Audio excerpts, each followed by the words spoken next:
a todos. Hoy estamos con Emilio Carrillo. Es una entrevista que teníamos desde hace tiempo muchas ganas de hacer y bueno, parece que hoy por fin se ha cumplido nuestro deseo. Y os voy a presentar un poquito brevemente quién es Emilio, para los que no les conozcáis. Él lleva ya desde hace algún tiempo dando charlas por toda España, en los lugares donde le requieren para ello. Y bueno, sus charlas están colgadas en internet, son accesibles para cualquiera que tenga interés y la verdad es que son charlas que tienen muchos miles de reproducciones de mucha gente que está conociendo el mensaje, ¿no?, que comparte con nosotros Emilio. Entonces yo voy a daros unos cuantos datos de los cuales no vamos a hablar durante la entrevista porque nos vamos a centrar en otro tipo de cuestiones de esta última etapa por la que está pasando Emilio y a lo que se está dedicando. Y los datos los doy más que nada para saber de dónde parte esta historia, de un proceso de cambio, una metamorfosis que ha vivido él en su vida y que le ha llevado pues a la situación en la que está ahora, ¿no?, a la visión de la realidad y del mundo que tiene ahora.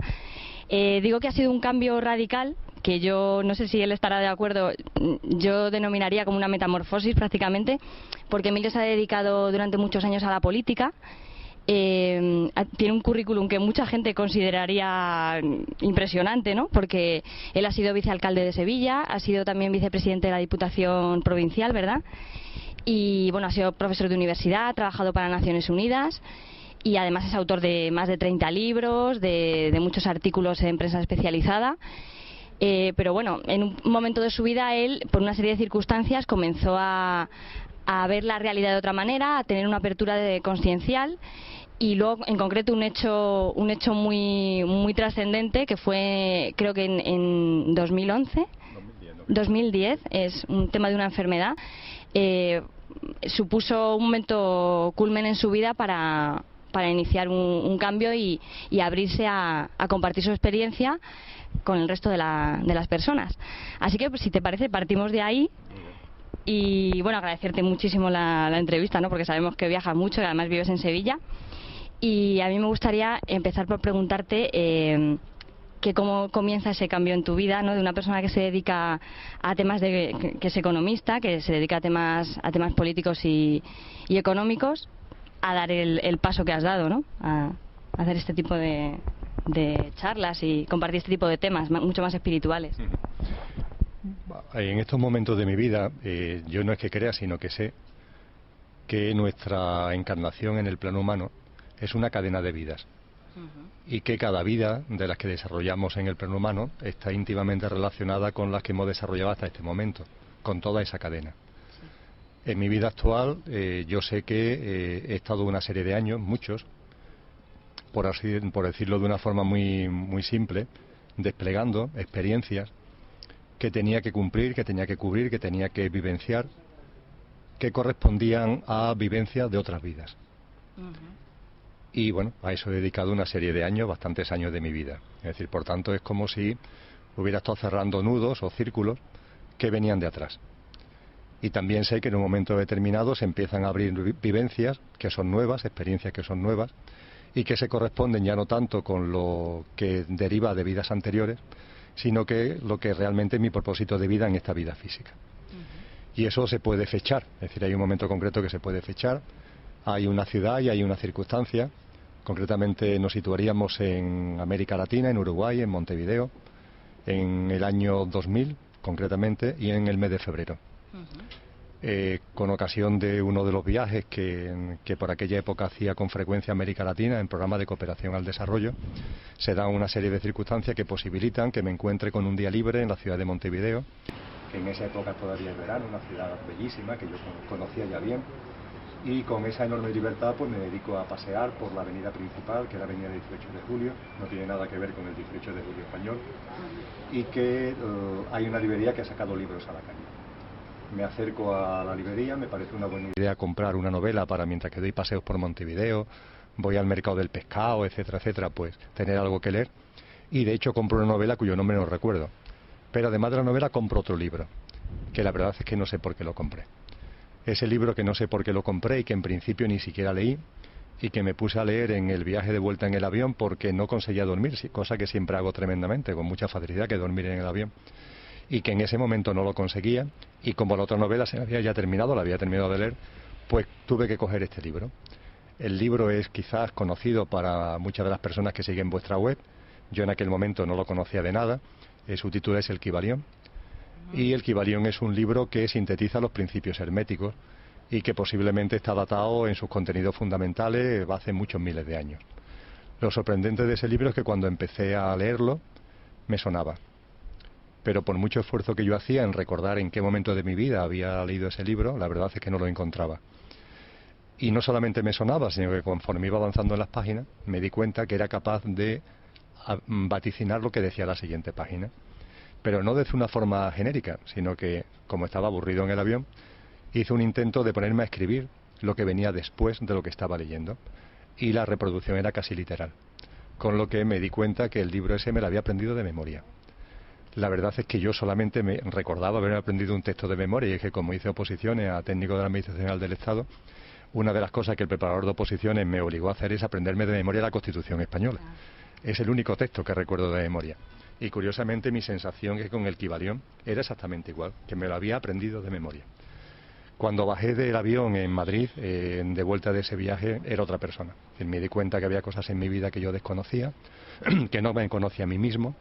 Empecé a plantearme seriamente la posibilidad de que efectivamente la vida fuera una cadena de vidas y abrirme interrogantes, que es como se toma conciencia con las preguntas, abrirme preguntas e interrogantes que hasta ese momento no me había formulado. Y a partir de ahí todo empezó a evolucionar de una forma cada vez más rápida, cada vez más rápida, cada vez más rápida.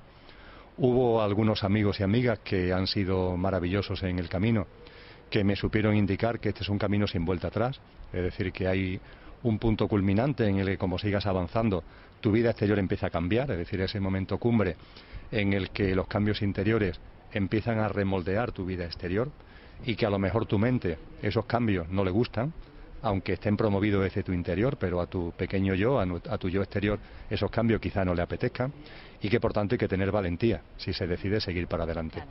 Yo opté por seguir para adelante, y como apuntabas, todo este proceso finalmente desembocó en una experiencia en noviembre del año 2010 que fue una bendición, un regalo de la providencia, en forma de enfermedad, pero un regalo de la providencia, de la forma más tonta, como suelen ocurrir este tipo de cosas.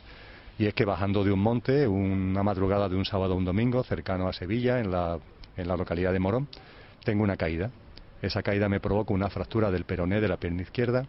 La fractura del peroné provoca a su vez una trombosis en la vena femoral, y esa trombosis, el trombo sube y me provocó un infarto en el pulmón derecho, un infarto pulmonar. Y bueno, hay una serie de problemas, de errores diagnósticos que hacen que el tema se agrave más de lo que en principio debería haber sido, y termino esa experiencia el 29 de noviembre del año 2010 en la UCI de un hospital y experimentando una experiencia cercana a la muerte, ¿no? La experiencia de tránsito. Estuve muchas semanas hospitalizado, muchos meses de baja, 10 meses de baja laboral, y todo ese periodo hizo que, si ya llevaba tiempo desde el año 2000 viviendo, sintiendo, experienciando cosas distintas a las normales, por llamarlo de alguna forma, eso ya sí supuso un antes y un después clarísimo en mi vida, ¿no? Y a partir de ahí pues aquí estamos, es decir, compartiendo con gente lo que a mí me gusta llamar el recuerdo. No tengo ninguna duda de que no estamos aprendiendo nada, sino que lo que hacemos en nuestras dimensiones espirituales encarnadas en ser humano es recordando lo que somos. Sé cada vez con más claridad que lo que somos está ligado al amor, de una manera o de otra, y bueno, pues lo que ando es compartiendo, recordando con mucha gente y expandiendo el amor que somos, afortunadamente encontrándome a gente maravillosa como vosotras, por todos sitios. Muchas gracias, pues la verdad es que es una labor muy bonita la que haces, y a mí me gustaría decir que, bueno, la gente que te ha escuchado la charla lo sabe, pero a mí me llama la atención cómo puedes transmitir conceptos que han sido tan herméticos, que han estado como quizá accesibles solo para un grupo determinado de personas por la complejidad con la que se ha transmitido ese saber o ese conocimiento, tanto de índole más espiritual o metafísico como científico. Entonces a mí me llama la atención que en tus charlas lo haces de una manera muy pedagógica, que cualquier persona puede comprender en su profundidad esos conceptos, y eso creo parte con la comprensión profunda y con ser consecuente y reflejarlo en tu vida, con tu etapa en la que has sido docente, que has sido maestro. Pero tú ya tenías esa vocación siempre de transmitir a otros, ¿no?, de compartir. Sí. Empiezo por lo menos importante, aunque tiene importancia, que es la labor de docente. Y como sé que tú eres licenciada en Derecho, me permites una broma. Vamos, una broma no, es algo que sucedió realmente, pero que lo expreso en plan de broma. Yo no soy abogado, yo soy economista. Y en el último año de carrera yo quería dedicarme a la docencia universitaria. Y me incorporé a un departamento de la Universidad de Sevilla, el Departamento de Vetería Económica. Y ese departamento, bueno, pues a un alumno todavía, al catedrático, pues la ocurrencia que tuvo fue enviarme a dar clases prácticas de economía política fuera de la Facultad de Ciencias Económicas y Empresariales, en la Facultad de Derecho. Lo cual tiene su intríngulis porque para los economistas, los abogados, o mejor dicho, para los profesores de economía, dar clases en Derecho supone encontrarse con un público objetivo que mientras que las personas que estudian empresariales o económicas, bueno, pues se han encontrado con las matemáticas, no se asustan al menos cuando ven una curva. Sin embargo, en Derecho lo que ocurre es todo lo contrario, es decir, que efectivamente al poner simplemente un número en la pizarra ya hay mareos en clase y no digamos ya cuando se pone una curva, se dibuja una curva en la pizarra. Entonces, bueno, aquello fue un reto, es decir, que, y además, bueno, era un pipiolo, ¿no?, en quinto de carrera. En aquellos tiempos, además, los estudios universitarios se hacían mucho antes. Yo terminé la carrera con 21 años, o sea que era un pipiolo, y me mandaron a dar clases prácticas de economía política a la Facultad de Derecho, a segundo. Un reto. Pues bien, eso, ya con diferentes niveles, lógicamente, en la docencia, pero eso que al principio me parecía una pasada del catedrático, pero que yo acepté encantado porque era ya un contrato de trabajo y hacía lo que me gustaba, dar la docencia en teoría económica, se fue desplegando a lo largo de los años. Y estuve así desde el año ese, que era el año 1980, hasta el año 2000. 20 años dando clases de economía política en la Facultad de Derecho. Y eso sí ha contribuido para que mi labor docente no solamente sea docente, sino la obligación de buscar símiles, de buscar ejemplos, de buscar anécdotas, ¿no?, que de algún modo posibilitara que un público que en principio cuando se acercaba a la economía lo hacía no porque quisiera, sino porque era una asignatura obligatoria en el programa y lo hacía con el mayor recelo del mundo, a ver cómo conseguimos darle la vuelta a eso. Esto sin duda ninguna, 20 años así, dando 3 horas de clase todas las semanas, pues como te puedes imaginar, marca a cualquiera, ¿no? Sí, sí. Pero decía, no obstante, hace unos minutillos que eso es lo menos importante, es decir, lo más importante es la cadena de vida. Claro. Es decir, en la cadena de vida que en estos momentos, afortunadamente, ya tengo oportunidad de conocer bastantes de ellas. Hay toda una labor muy semejante en distintos contextos históricos, en distintos contextos culturales, pero por decirlo de alguna forma me he repetido mucho, me he repetido bastante en lo que es y en divulgar una serie de conocimientos que no hacen otra cosa que avivar nuestro recuerdo de lo que realmente somos. En distintos formatos y de distintas maneras lo vengo haciendo hace mucho tiempo y lo hago ahora con mucho gusto nuevamente. La verdad es que es curioso cómo la vida te va preparando, la vida y las vidas. Pero me gustaría que hablásemos ahora un poquito de cuando tuviste este proceso de enfermedad y estuviste ingresado. No sé si llegaste a tener muerte clínica.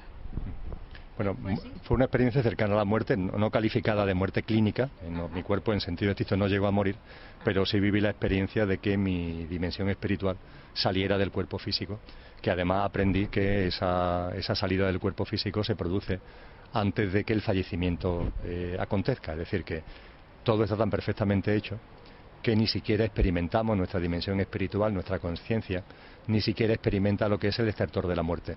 Porque cuando ésta se está aproximando, antes ya abandonamos el cuerpo físico. La verdad que tiene su sentido común. Cualquier dimensión espiritual encarnada actualmente en el plano humano lleva cientos de vidas en el plano humano, decenas de miles de años. Sería una experiencia demasiado traumática el experienciar el estertor de la muerte tantas veces. Aunque no sea muerte, aunque sea tránsito, ese experimentar lo que es ese trasiego físico, ¿no?, que supone el fallecimiento del cuerpo humano, pues bien, todo está tan perfectamente hecho que hace que ni siquiera tengamos que experimentarlo. Y yo tuve oportunidad de vivenciar eso en primera persona. Y bueno, si te gustaría y te sientes cómodo, puedes compartir con nosotros qué recuerdas exactamente de ese proceso, de ese tiempo que estuviste, me imagino que en un estado inconsciente, ¿no? Sí, sí. Si recuerdas lo que viste, lo que experimentaste, lo que sentiste, lo que comprendiste, lo que recordaste, vamos, en definitiva. Sí, lo recuerdo perfectamente, ¿eh? O sea que y es un poco largo, voy a abreviar mucho. Es un poco largo porque fue una experiencia de 2 horas aproximadamente. 2 horas, vamos a decirle, en nuestro tiempo tridimensional, aunque en lo que yo pude sentir y vivir, yo me atrevería a decir que fueron como 20 minutos nuestros, aunque me consta que fueron más de 100 minutos desde el punto de vista de nuestro reloj. La experiencia se acerca muchísimo a lo que, una vez que la he vivido, he tenido ocasión de comprobar que otras personas han compartido ya, ¿no?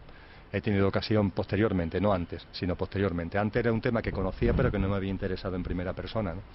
He tenido ocasión posteriormente de conocer textos que han escrito distintas gente, donde entrevistan, donde tienen encuentros con personas que han tenido experiencias cercanas a la muerte, y la inmensa mayoría tenemos experiencias muy parecidas, en el sentido de lo que he empezado ya a comentar, la tranquilidad de que no experimentamos el estertor.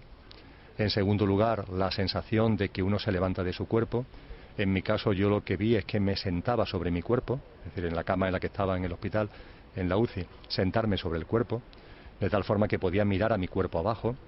Hay otras personas que lo que sienten es que el cuerpo se le levanta y se le va arriba de la habitación o a alguna esquina. En mi caso fue sentarme, sentado sobre el cuerpo, empezar inmediatamente a percibir toda una especie de flash de lo que ha sido tu vida física, la vida física que has dejado, que eso además, Susana, no se ve como en una película. Es decir, yo he leído, no sé, cuando he leído algunos textos da la sensación de que es como si te sentaras a ver un vídeo y que el vídeo pasara muy rápido. No, no, no es eso, no es eso. Es como si te tragaras un chip y al tragarte ese chip viera tu vida íntegra en un instante. Es decir, ahí comprendes que el tiempo no existe, te das cuenta de que la creación funciona en la instantaneidad, porque podemos ver nuestra vida física. Yo tenía en ese momento 52 años, creo recordar, 52 años exactamente, hace 2, y los 52 años de mi vida lo vi ipso facto. Pero verlo ipso facto significa verlo ipso facto todo. No sé, una pelea que tuve con un vecino cuando tenía 4 años, cosas más importantes o menos importantes de la vida, ves todo. Y además comprueba cómo todo encaja. Que no hay nada en la vida, curiosamente, que esté fuera de su sitio. Que todo tiene su porqué, que todo tiene su para qué, que la experiencia vivida todas se encajan, que todas se interrelacionan. Contempla igualmente cómo ellas se acoplan con tu propósito de vida. En definitiva, es algo sensacional, ya no solamente por percibir lo que es la instantaneidad, sino por darte cuenta que somos un edificio en construcción, cada uno de nosotros, que el aquí ahora es ni más ni menos que la foto en la que en estos momentos la construcción, el momento de avance en el que la construcción tiene, y que en este aquí ahora, con el edificio de cada uno somos, nada sobra. Que no hay ningún ladrillo que sobre, no hay ninguna planta que sobre. El edificio es como es precisamente porque nada sobra, ¿no? Y aunque la mente a lo mejor un ladrillo lo pinte de negro, otro lo pinte de rojo, otro lo pinte de blanco, este me gusta, este no me gusta, me gustaría quitar esta ventana, me gustaría que esta puerta fuera más grande, la realidad es que todo es como tiene que ser y que todo encaja perfectamente en el edificio, ¿no? Eso es otra de las cosas que recuerdo de una forma más hermosa, ¿no? Igualmente recuerdo de una forma muy hermosa la presencia inmediata de seres de luz, inmediata. Todo esto que he comentado de empezar a elevarme sobre mi cuerpo, de ver la vida física que he dejado atrás y de empezar a aparecer seres de luz fue muy rápido. Esos seres de luz son de muchas formas. En primer lugar, son nuestros seres queridos. Yo tuve oportunidad de la presencia que había sentido ya antes de mi padre y de mi madre, ambos fallecidos. Tuve oportunidad de estar con ellos, de compartir con ellos su alegría, la alegría de esa vida de luz que se tiene en el más allá. Tuve ocasión de compartir además con familiares de mi madre, que curiosamente habían venido a recogerme, no tanto a mí, porque para eso estaba mi padre y mi madre, sino una tía mía que se estaba muriendo en paralelo a la misma vez, cosa que yo no conocía en ese momento y que después ya cuando me sorprendió y lo comenté con otras personas, dice, bueno, es que tu tía María estaba muriendo precisamente en ese mismo momento. Entonces, bueno, además de eso, también otras entidades que tienen que ver fundamentalmente, Susana, con las que de algún modo, antes de nuestro tránsito, hayamos tenido algún tipo de conexión. Bien por oración, aquellas personas que practiquen la oración, bien porque empiecen a percibir, como a mí me había pasado antes, que somos seres multidimensionales y que eso nos permite contactar con nuestra multidimensionalidad, con seres de otras dimensiones.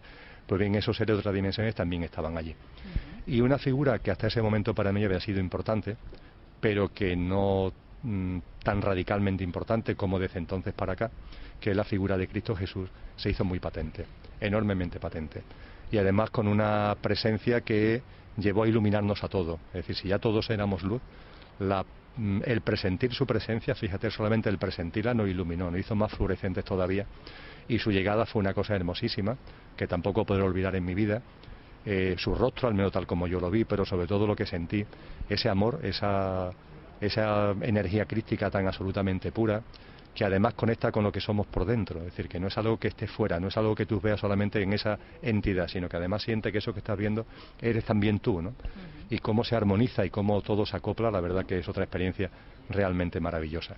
Y por no alargarme demasiado, el túnel de luz aparece, El túnel de luz, a mí por lo menos me pareció un túnel muy atractivo, muy acogedor, al que te entra ganas de ir. Mis familiares que me estaban acompañando como seres de luz empezaron a entrar por el túnel, y en el momento en el que yo empezaba a entrar por el túnel fue Cristo Jesús el que me planteó que si no ocasionaba ningún tipo de desarmonía, a lo mejor había algo que todavía me apetecía hacer en el plano humano y en la vida física actual. Y yo la verdad es que ni lo pregunté, Susana, ni pregunté, sino que lo sentí en armonía que sí, dije que sí.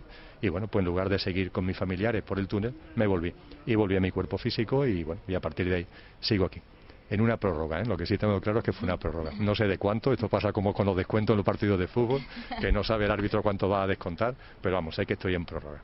No, la verdad es que la acogida que tuviste, la compañía no puede ser mejor. Entonces, tú concluirías con el hecho de afirmar que la muerte no existe, que es o sea, para ti la muerte, como se entiende, no existe. La muerte evidentemente no existe. A mí me gusta decir que la muerte es un fantasma de la imaginación humana. Bajo ningún concepto existe la muerte. Es algo que no solamente expreso por una especie de convicción, sino por vivencia directa, absoluta y completa. Además que yo no tuvo ningún sesgo de ficción, ni en ese momento yo estaba bajo ningún tipo de alucinógeno, ni mi experiencia cercana a la muerte en este sentido dista nada de lo que han sido experiencias de millones y de millones de personas en el mundo entero, que lo que podemos asegurar y atestiguar es que la muerte no existe en absoluto.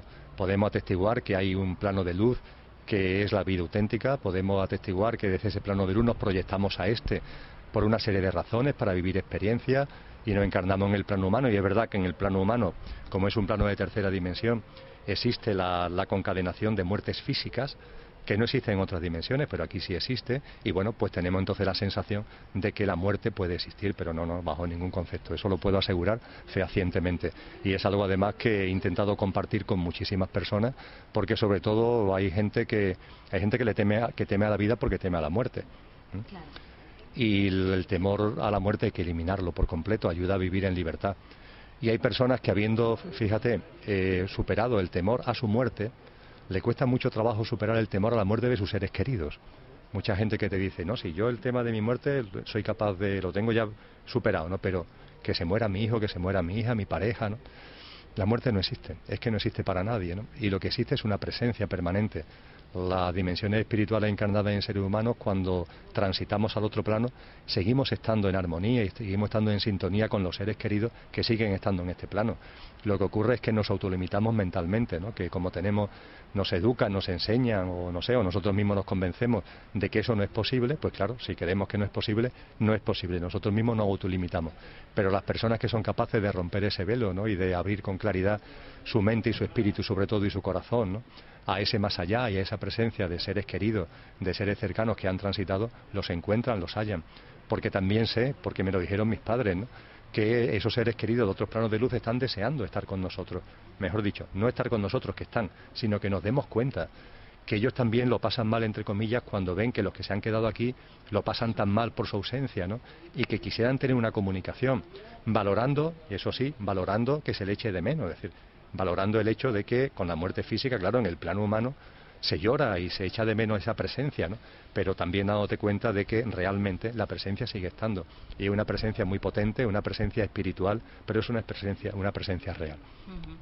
Sí, te preguntaba, insistía sobre el tema porque he escuchado, y yo lo considero así, que dicen que detrás de cualquier miedo humano, el miedo primigenio que hay es el miedo a la muerte. Y yo muchas veces me he preguntado si la gente no tuviese miedo, el mundo sería completamente otro, diferente. O sea, viviríamos en una especie de paraíso, porque considero que todo lo que hacemos en la vida, y de hecho las circunstancias sociales que nos rodean, ¿no?, de crisis, de convulsión social, todo viene asociado a un miedo a no tener para sobrevivir, a un miedo a la muerte al final. Pues eso, lo que comentabas, a tu muerte o a la de los semejantes. Entonces es muy importante que haya personas como tú que den este testimonio y ser cada vez más consciente de que esto no es así, que no existe.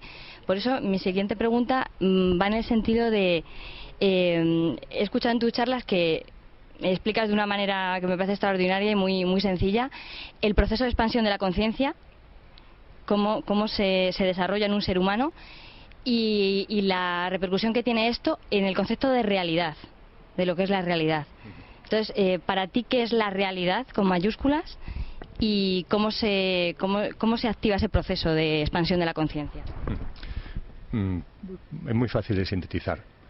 Sé que dicho así a bote pronto echa para atrás, ¿no?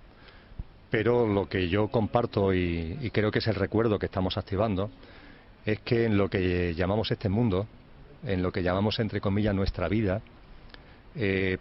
todo es verdad y nada es real. Todo es verdad y nada es real. Todo es verdad en el sentido que cada uno está convencido de que la realidad que está viendo existe y es. Y de hecho somos vehementes incluso en la defensa de aquellos que consideramos como realidad. Nuestros principios, nuestra forma de ver las cosas, nuestra forma de ver la vida, nuestros criterios, nuestras opiniones. Somos muy vehementes normalmente en respecto a eso, porque cada uno tiene su verdad. Yo he aprendido y he recordado que eso es así y que la verdad de cada cual es verdad. Que nadie está en posesión de la verdad porque todo el mundo está en posesión de su verdad y que todas las verdades son tan absolutamente válidas como las demás y que no se puede mirar a nadie por encima del hombro, ni a nadie se le puede tildar ni de loco ni de cuerdo, que lo que cada uno expresa como su verdad es verdad. En el momento en que una dimensión espiritual encarnada en un ser humano, en nuestra capacidad creadora, afirma que esto es verdad, literalmente, es verdad en este plano, es verdad en esta matriz holográfica de la que hablaremos ahora. Ahora, en paralelo, esto es una matriz holográfica y por tanto nada de lo que aquí ocurre es real. Real en el sentido de lo que incluso podemos entender mentalmente que es la realidad. No es una realidad, es un holograma. Es lo que intento en las charlas compartir a través de una explicación de lo que es la dinámica conciencial y, como tú bien has dicho, de la expansión de la conciencia, que está muy ligada con corrientes espirituales de todos los tiempos. No es nada, por tanto, realmente novedoso. Está también ligada a lo que han sido intuiciones de muchos seres humanos a lo largo de la historia, sin ir más lejos, ya que estamos en España, de Calderón de la Barca, que tuvo esa maravillosa intuición, ¿no?, a través de esa obra sublime, ¿no?, y el personaje de Sigismundo, ¿no?, cuando afirma aquello de que toda la vida es sueño y los sueños sueños son, en su hora la vida es sueño, tuvo la intuición de que esto se parece más a un sueño que a algo realmente real, valga la redundancia, y que finalmente, además de haber estado presente en corrientes espirituales que se unen a la noche de los tiempos y haber estado presente en la intuición de muchos seres humanos, hoy, actualmente, las corrientes científicas de vanguardia lo están asentando a través fundamentalmente de todo lo que tiene que ver con la teoría del principio holográfico, las realidades supersimétricas, la ecuación de la decisión, todo lo que está relacionado con los multiversos y los universos paralelos, que lo que nos ponen de manifiesto es que cada uno en su vida va viviendo una serie de experiencias en un estado conciencial que va cambiando normalmente a lo largo del tiempo y como consecuencia de esa misma experiencia. El estado conciencial tuyo o el mío no es sino la forma de ver la vida en cada momento. Ahora mismo, en este preciso instante, tú tienes un estado conciencial y yo otro, cada uno el nuestro, que no tiene por qué ser el de hace un año ni a lo mejor será el de dentro de unos meses. Pero ahora mismo, en el aquí y ahora, cada uno tiene su estado conciencial, su forma de verse a sí mismo, de ver a los demás, de ver la vida, de ver la muerte, de ver las cosas, su visión en definitiva. Ese estado de conciencia tiene asociado un nivel vibracional, el que sea, una frecuencia vibracional. A mí me gusta decir que se mueve desde el amor máximo a un mínimo de amor, desde el amor hasta casi el desamor, desde la armonía hacia la desarmonía. Cada uno tiene su estado conciencial en una franja frecuencial que se mueve en este esquema que, por llamarlo de alguna forma, yo llamo amor y armonía, desamor, desarmonía. Con ese estado conciencial nos hacemos preguntas en el día a día, de mucho tipo, cotidianas, que tienen que ver con nuestra vida laboral, que tiene que ver con nuestra vida familiar, que tiene que ver con temas metafísicos, lo que sea. Y esas preguntas realmente no tienen una única respuesta, sino que abren un abanico de opciones. Y cada opción también a su vez tiene una frecuencia vibracional, cada cual. Ante cualquier cuestión que nos planteemos, yo pongo el ejemplo porque como está muy en boga, ¿sigo o no sigo con mi pareja? Bueno, pues dentro de seguir o no seguir con tu pareja, tanto en el sigo como en el no sigo hay muchas opciones, porque hay muchas maneras de seguir o de no seguir. Bueno, pues cada una de ellas tiene su frecuencia vibracional, de mayor armonía, de menor armonía, de mayor amor, de menor amor. Y finalmente lo que se produce es un punto de encuentro. El punto de encuentro entre la vibración del estado conciencial, que yo tengo en el aquí y ahora, y las distintas opciones que se han abierto al hacerme la pregunta. Pues bien, es muy sencillo. De esas opciones, la que viene a mi vida, la que viene a lo que yo denomino mi realidad, no es una cualquiera, sino es aquella que sintoniza precisamente su frecuencia vibracional con mi frecuencia vibracional. Esto, que desde el punto de vista científico puede parecer un pequeño lío al explicarlo con frecuencias vibracionales, es lo que nos pasa en la cotidianidad. Si tú estás cabreado con la vida, si tú te encuentras mal, si tú estás ofuscado, si tú estás en un estado de ira, de odio, inevitablemente en el día a día las cosas que te vayan sucediendo, las experiencias que vayas viviendo, las opciones que vayas abriendo, vas a ir tomando decisiones y vas a ir trayendo opciones que estén en tu estado de desarmonía. No puede ser de otra manera. Tú en desarmonía no traes a tu vida cosas armónicas, y viceversa. Cuando estás en armonía, lo que traemos a nuestra vida son opciones armónicas. Por tanto, es algo que la ciencia ya explica, pero que el sentido común nos lleva a decir, oye, efectivamente, esto es así. ¿Qué es lo importante de esto? Bueno, pues lo importante de esto es que así es como fabricamos nuestra vida. Que nuestra vida finalmente son multitud de opciones que vamos abriendo en nuestro día a día con las preguntas que nos formulamos, y que vamos convirtiendo en realidad aquellas precisamente que sintonizan con nuestro estado conciencial. De esa manera, además, nuestro estado conciencial puede ir cambiando. Y si vas cambiando nuestro estado conciencial, a su vez, irá cambiando la característica de la vibracional de las opciones que vamos trayendo a nuestra vida. Y esto, además, Susana, se explica finalmente con una dinámica conciencial que es ondular. Es decir, la expansión de la conciencia, que se produce mediante este mecanismo que acabo de comentar, y que tiene su base en que cada uno está fabricando el holograma de su vida, la composición de ese holograma, la expansión conciencial que está detrás de la conformación de ese holograma, no es una línea recta hacia arriba o hacia abajo, sino que son ondas. Normalmente ondas que van en crecimiento como tendencia, pero que tienen un sub y baja, como lo que en matemática le llaman campanas de Gauss.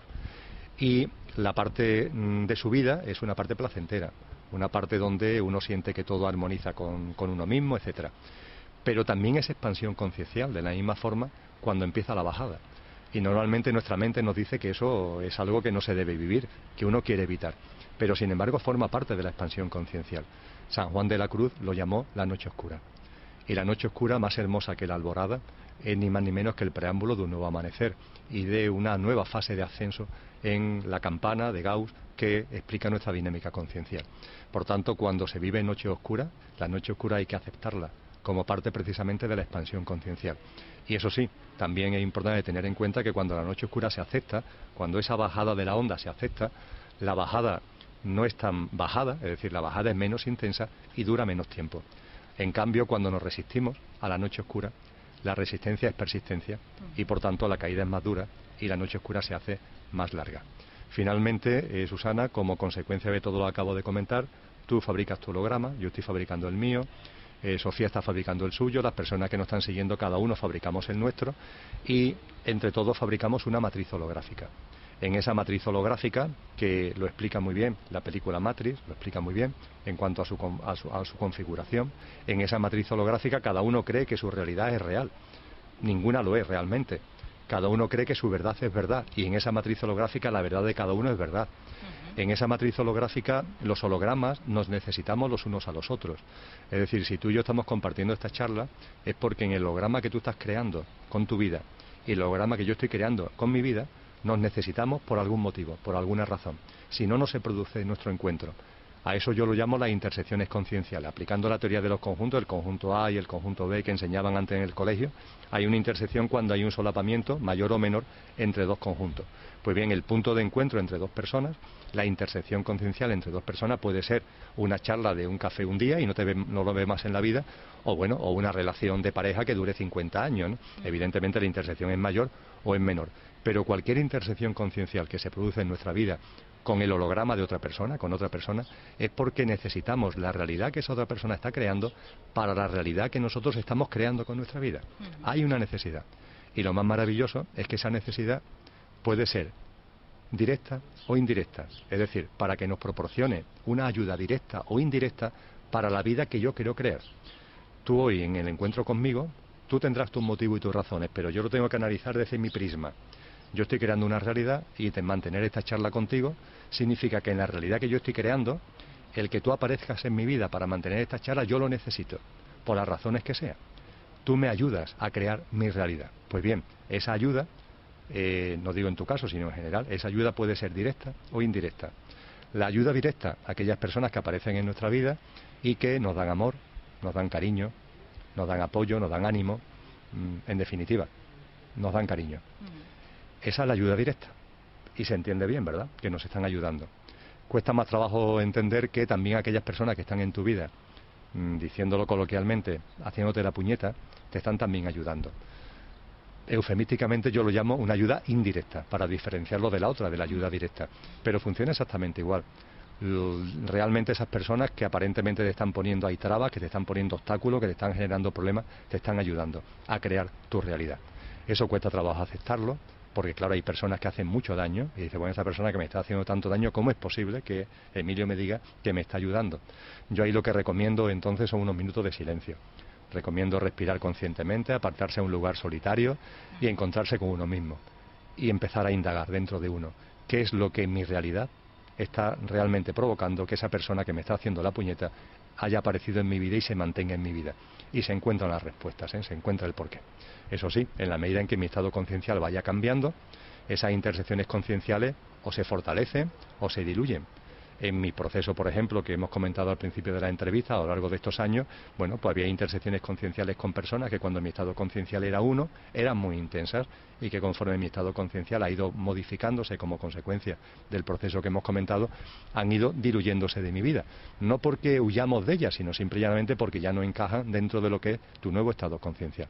Así es como funciona la dinámica conciencial, es maravillosa y la conclusión última y definitiva es que somos responsables de nuestra vida al 100%. Es decir, lo que el Ho'oponopono, que tiene miles de años de historia, nos viene diciendo desde hace miles de años. Cada uno es responsable de su vida al 100%. Y además las opciones que traemos a la realidad, en el momento presente, generan una cadena de causa y efecto. Cadena de causa y efecto que puede tener implicaciones, impactos en tu vida, en el corto, en el medio, en el largo o en el larguísimo plazo. Es decir, incluso en otras vidas físicas, que es lo que las corrientes orientales denominan el karma, ¿no? Los impactos que tienen en tu vida actual, decisiones, opciones que trajiste a tu vida por el mecanismo que hemos comentado en otras vidas físicas. Esa es la razón de ser de los karmas, ¿no? Y la vida, por tanto, tanto por lo que traemos inmediatamente a la realidad, como por la cadena de causa y efecto de opciones que trajimos, entre comillas, hace tiempo, la vida es responsabilidad de cada uno al 100%. Pues te iba a preguntar precisamente por el Ho'oponopono. Porque, bueno, enlazando un poco con el tema de los obstáculos, que tú distingues entre dos tipos de obstáculos, un poco la línea de lo que estás diciendo de de ayudas. Yo lo entiendo de esta manera. Si cualquier cosa que se refleje en tu vida, ya sea directamente o a través de las noticias, cualquier cosa que tenga un impacto emocional en ti, puede estar ocurriendo un hecho, una noticia que en la otra parte del mundo, pero a ti te está removiendo. El hecho de que eso suceda, de que tú te encuentres con esa realidad, significa que de alguna manera en ti hay algo, algún mecanismo, algún sistema de creencias en ti que está sosteniendo que eso ocurra en el mundo de una manera, o sea, que se esté materializando en la matriz, que lo estemos proyectando. En la responsabilidad, el 100% de la responsabilidad de nuestra vida que hablamos en el Ho'oponopono, estaría esto también incluido, todo lo que está pasando en el mundo ajeno o que pensamos que es ajeno a nosotros. Vamos, la has expresado magníficamente. Vamos, que si estoy por decir, mira, lo has dicho tú ya, ¿no? Toda la matriz holográfica, si estamos compartiendo la matriz 7.000 millones de seres humanos, es porque hay un mínimo de intersección conciencial entre todos nosotros. Si no, no estaríamos en la misma matriz holográfica, ¿eh?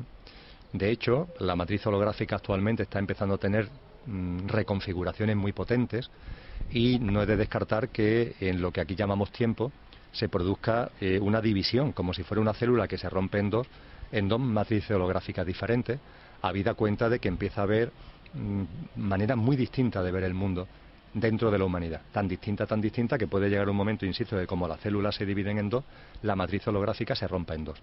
Posiblemente una matriz holográfica que siga dándole cabida a experiencias de tercera dimensión y una matriz holográfica que empieza a darle cabida a experiencias que son ya de cuarta dimensión. Pero en cualquier caso, en el aquí y ahora, que todavía no se ha producido esa división de la matriz, estamos todos conviviendo y por tanto hay un punto de intersección entre todos nosotros. Y todo lo que ocurre en esa matriz tiene que ver con uno mismo. En las corrientes espirituales orientales se dice que si hubiera un ser humano, solamente un ser humano, que fuera capaz de captar lo real, es decir, que fuera capaz de darse cuenta, de ser plenamente consciente, para no darle mucha vuelta y no perder mucho tiempo, de ser plenamente consciente, un solo ser humano, todos los seres humanos cambiaríamos de golpe. provocaría un cambio de la matriz holográfica integral, que un solo ser humano se diera cuenta de todo y fuera perfectamente consciente de todo. Un neo, vamos. Un neo, efectivamente, en la película Matrix una especie de neo. No necesitamos un neo, porque lo más bello de esto es en libre albedrío hacer cada uno su proceso y su camino. Esa es la gracia que tiene esto, si no tendría gracia, ¿no? Pero lo he sacado a colación por la importancia que tiene el ser consciente de cómo uno influye en la Matrix. Hay gente que el funcionamiento de la Matrix lo conocen hace mucho tiempo y saben que, por ejemplo, a través de lo denominado informativo, es un mecanismo maravilloso para crear en ti un estado de conciencia, de ofuscación, de odio, de ira, de envidia, de malestar, que a ellos le viene muy bien porque tú proyectas en la Matrix, no ellos, tú proyectas en la Matrix, porque ellos son muy pocos y nosotros somos 7.000 millones. ¿Cómo consiguen que los 7.000 millones proyectemos miedo, inseguridad? Pues bueno, nos meten noticias, nos meten, en definitiva, mensajes que nosotros como memos reproducimos miméticamente y generamos la matriz holográfica que ellos quieren que generemos. Pero lo más importante, Susana, es darse cuenta de que en esa matriz es nuestro propio reflejo, que es nuestra propia proyección. Y cuando acabo de hablar de estos que manipulan, que utilizan, por ejemplo, los medios de comunicación para lanzarnos mensajes, sabiendo que así nosotros, nuestra capacidad creadora, al reproducirlo, estamos dando lugar a una determinada matriz con una determinada circunstancia, a mí me gusta decir que, no obstante, no perdamos nunca el norte. Los denominados manipuladores son dimensiones espirituales que en su encarnación en este plano tienen la necesidad de manipular. Y la verdad, yo no los envidio. Menuda trabajera el tener que estar manipulando a la gente, menuda trabajera el tener que estar todo el día acumulando, atesorando, deseando todo, el cada vez que se tiene algo, por mucho que sea, parecer que es poco y querer más, ¿no? Cielo santo. Es un propósito de vida terrorífico. Yo no lo quiero para mí, yo no lo quiero para mí. Yo no envidio en nada a los manipuladores, les tengo mucho amor, mucha compasión, y los veo como dimensiones espirituales que por su proceso conciencial, en este momento concreto, en el aquí y ahora, necesitan manipular. No lo pueden evitar. Igualmente, a los que se ven a sí mismos como manipulados, idem e adem idem, que me enseñaron a mí en el latín en el colegio, porque en esos tiempos se daba latín. Es muy simple. Tú necesitas el ser manipulado. En la creación de la realidad que tú estás haciendo, necesitas vivir la experiencia de ser manipulado. Y a partir de ahí tienes que entender que si tú tienes que vivir la experiencia de ser manipulado, necesitas manipuladores. Es decir, que en la matriz holográfica también hay manipuladores, no solamente porque estén viviendo su proceso conciencial, sino que la intersección contigo es porque tú en tu realidad necesitas que ellos estén, porque si no, no podrías vivir la experiencia de ser manipulado. Y aquellos que hoy día, de forma masiva, ¿no?, están divulgando por internet, ¿no?, que están despertando, es decir, que se están dando cuenta de que estamos siendo manipulados y que empiezan a decir, pero no dais cuenta, despertar, no dais cuenta. La experiencia es preciosa, es maravillosa, ¿no? Esa experiencia de despertar es única. Yo sé que solamente se da con la intensidad que se da en tercera dimensión. Aquí no hay otras dimensiones donde se puede experimentar esa sensación de darte cuenta de cosas que no te estabas dando cuenta. Pero claro, de corazón, la persona que despierta tiene también que agradecer a los que están manipulando, porque si no estuvieran manipulando sería imposible darte cuenta de que te están manipulando. Vivir esa experiencia sensacional del despertar. Y por fin hay personas que no es que hayan despertado, sino simplemente que se dan cuenta que todo fluye, que todo refluye, que todo confluye en la perfección de cuanto es, que todo encaja, que la creación es una naturaleza tan viva como divina, y que de la misma forma que cuando nos paseamos por un bosque, nos paseamos por un parque, no cuestionamos la diversidad y la multitud de procesos que se dan en la naturaleza, pues en la vida humana y en nuestra vida cotidiana tampoco lo debemos hacer. Que cada ser humano es diverso, es distinto, que cada cual está en su propio proceso conciencial, todo igualmente respetable.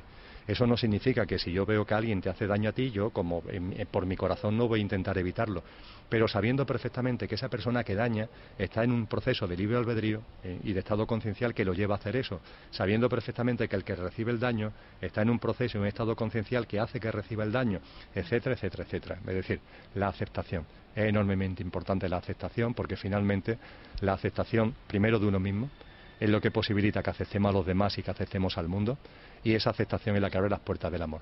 Y a partir de ahí la disolución de los miedos, que como tú bien decías, es sin ningún tipo de duda la principal traba que tenemos en estos momentos, el miedo. Los maestros, para mí Cristo Jesús ha sido mucho más que maestro, ha sido una entidad crística encarnada en el plano humano. Pero en fin, Lo que la humanidad denomina maestros, llámese Jesús, llámese Buda, etcétera, etcétera, lo que han sido realmente, analizando su mensaje y su biografía, han sido vencedores del miedo. Son personas que en su vida han sabido ponerse a disposición de algo que va más allá de lo que uno quiere hacer o dejar de hacer, dándose cuenta, como decía Rumi, de que quien no es capaz de la voluntad carece de voluntad, y tener el valor suficiente y el desprenderse de todos los miedos para fluir en esa voluntad como una semilla que por una brisa fuera llevada a donde la brisa le dé la gana, y no tener miedo, y no tener miedo. Yo le doy mucha importancia a la ausencia de miedo, y he aprendido, Susana, que si la oscuridad no existe, por lo que existe es luz, y a menor luz sí aparece la oscuridad, pero lo que existe es mayor o menor luz, que no existe el frío, sino lo que existen son partículas caloríficas con más o menos presencia. De la misma forma, lo que existe es la libertad. Y la libertad puede ser máxima o la libertad puede estar muy capita y disminuida. Cuando la libertad está muy capita y disminuida, vivimos en el miedo.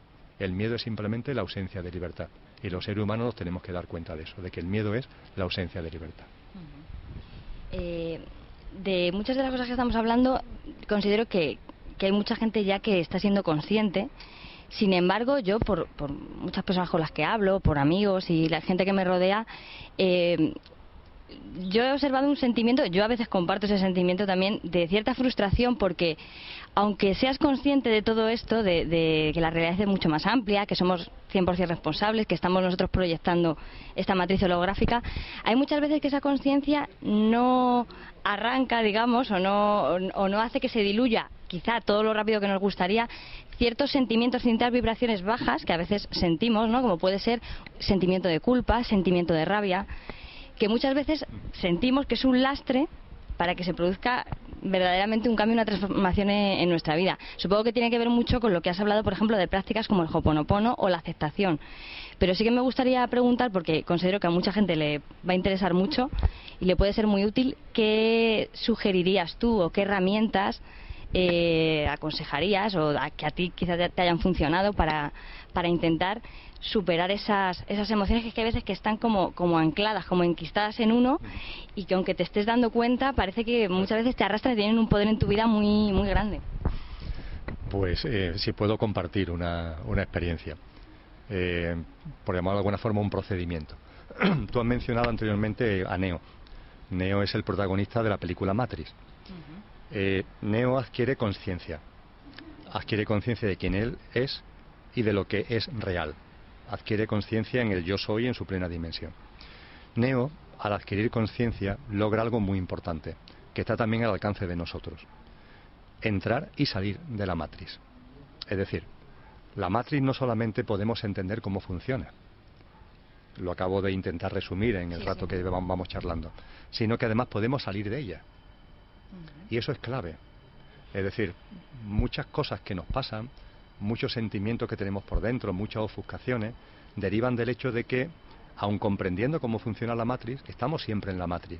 Y la matriz tiene su dinámica, ¿no? O sea, es como si fuera un tío vivo, como si fuera una montaña rusa, que está siempre en funcionamiento. Y aunque ya empieces a comprender cómo funciona el tío vivo, empiezas a entender perfectamente cómo funciona la montaña rusa, ya sabes que ahora vas para arriba y ahora dentro un poquito va a ir para abajo, ya empiezas a entender todo, pero estás siempre en la montaña rusa. Lo maravilloso de la matriz es que te puedes salir de la matriz. La película Matrix, no por casualidad, coincide en tiempo con el otorgamiento del Premio Nobel de Física a Gerald C. Ford, que es el padre de la teoría del principio holográfico. No hay casualidades, no hay casualidades de esa coincidencia tan tremenda. Y la película Matrix, aunque tenga un telón de fondo de ficción para hacerla amena, da claves fundamentales acerca de lo que es la conciencia, lo que es la conformación de los hologramas de cada uno, de la matriz holográfica. Y una de las cuestiones fundamentales es no solamente que al conocer cómo funciona la matriz te puedes mover por la matriz de otra forma, por ejemplo sin miedo, por ejemplo con libertad, volando, que es lo que hace Matrix, lo que hace Neos en la matriz, sino que te puedes salir de ella. Y yo lo que aconsejaría es, de vez en cuando, salirse de la matriz. Hay que salirse, Susana, de la matriz de vez en cuando. ¿Cómo? ¿De qué manera? Es muy simple, es muy sencillo. La matriz es movimiento y es una parte de nosotros mismos. Nosotros somos movimiento. Nosotros somos la creación, cada uno de nosotros es la creación íntegra. Somos parte, pero a su vez somos el todo. La creación tiene un componente que es movimiento, pero la creación tiene otro componente que es quietud, que es fundamental. La quietud más absoluta, más plena, ¿no? Esto que los científicos ahora han descubierto en Ginebra, ¿no?, de que el vacío vibra, ¿no? Bueno, el vacío, la quietud más completa, más absoluta, hay algo más aburrido que el vacío, es decir, totalmente parado, ¿no? Bueno, pues sin embargo, vibra, vive, se mueve, ¿no? La creación es una continua interacción entre quietud y movimiento. Eso lo han entendido muy bien las corrientes espirituales orientales. El denominado Tao tiene mucho que ver con ese fluir continuo de algo que es quietud y movimiento, pero también, por ejemplo, en el cristianismo, aunque fue acusado de herejía ese movimiento, hubo un movimiento, por ejemplo, en la mística española del siglo XVII, a través de Miguel de Molino, llamado quietismo, porque percibieron en sus experiencias místicas, percibieron ese estado de quietud. Ese estado de quietud que un siglo antes, en el siglo XVI, San Juan de la Cruz lo había expresado como nadie ha podido expresarlo en la historia de la humanidad, ¿no? Con esa cosa tan maravillosa con el que cierra su noche oscura de quedéme y olvidéme, ¿no? El rostro recliné sobre el amado, cesó todo y dejéme. Es decir, es ese encuentro interior con nuestra dimensión divina, en ese quedéme, en ese olvidéme, en ese reclinar el rostro sobre el amado que supone el percibir y el sentir con claridad nuestra propia divinidad, ¿no? Y en ese cesó todo y dejéme, eso es salirse de la matriz holográfica. San Juan de la Cruz no lo expresó así, hoy lo podemos expresar así. Eso es salirse de la matriz holográfica. Eso se consigue mediante meditación, mediante silencio, mediante recogimiento. No se trata de estar todo el día meditando, no. Yo digo, hombre, que una vez al día es bueno, ¿no?, el dedicar unos minutos. Yo lo hago todas las mañanas, 1h30, ¿no? Pero bueno, cada cual que lo haga, pero sí tener una cierta práctica, porque es la forma de salirte de la matriz. Y eso sí, Susana, cuando te sales de la matriz, cuando estás en ese quedéme y olvidéme, cuando reclinas el rostro sobre el amado, cuando cesa todo y te dejas ir, empiezas a percibir cosas que no pertenecen a la matriz. Hay otro mundo, real, que no es el de la matriz, pero tienes que estar fuera de la matriz, tienes que estar en ese dejéme, tienes que estar en ese cesó todo, tienes que estar en esa quietud, y en esa quietud empiezas a ver, empiezas a oír, empiezas a despertar en ti determinados componentes que en la matriz no vas a despertar nunca, nunca, es imposible, porque el movimiento de la matriz es incompatible con las sensaciones que conlleva la quietud. Y a partir de ahí no se trata de estar todo el día en la quietud. Para eso estaríamos en el plano desde el que nos hemos proyectado aquí, desde otro plano, muy distinto, multidimensional del que venimos todos. Si estamos aquí proyectados es porque nos queremos mover aquí, en este mundo. Aquí estamos por algo. Bueno, pues a partir de ahí, desde tu quietud, te pones en movimiento. Y cuando te metes en la matriz y empieza tu vida diaria, tu vida cotidiana, los ajetreos de todos los días, eso sí, ten siempre en cuenta de que el movimiento sea el resplandor de tu quietud. Que el movimiento, como a mí me gusta decir, no sea el repiqueteo del repiqueteo del repiqueteo del repiqueteo del movimiento, es decir, una auténtica locura, sino que en tu movimiento por la vida, que para eso estamos aquí, para vivir, para disfrutar, para gozar de la vida, que el movimiento por la vida sea un movimiento que sea siempre el resplandor de la quietud. Por tanto, lo que Neo hace en la película lo podemos hacer nosotros, salir a voluntad de la matriz. En esa salir a voluntad es encontrar nuestra quietud, nuestra entidad divinal pura, en su esencia más pura. A partir de ahí, sentir, percibir lo que esa quietud te da, lo que esa quietud aporta, y vivir con un movimiento que sea resplandor de la quietud. Es así de sencillo.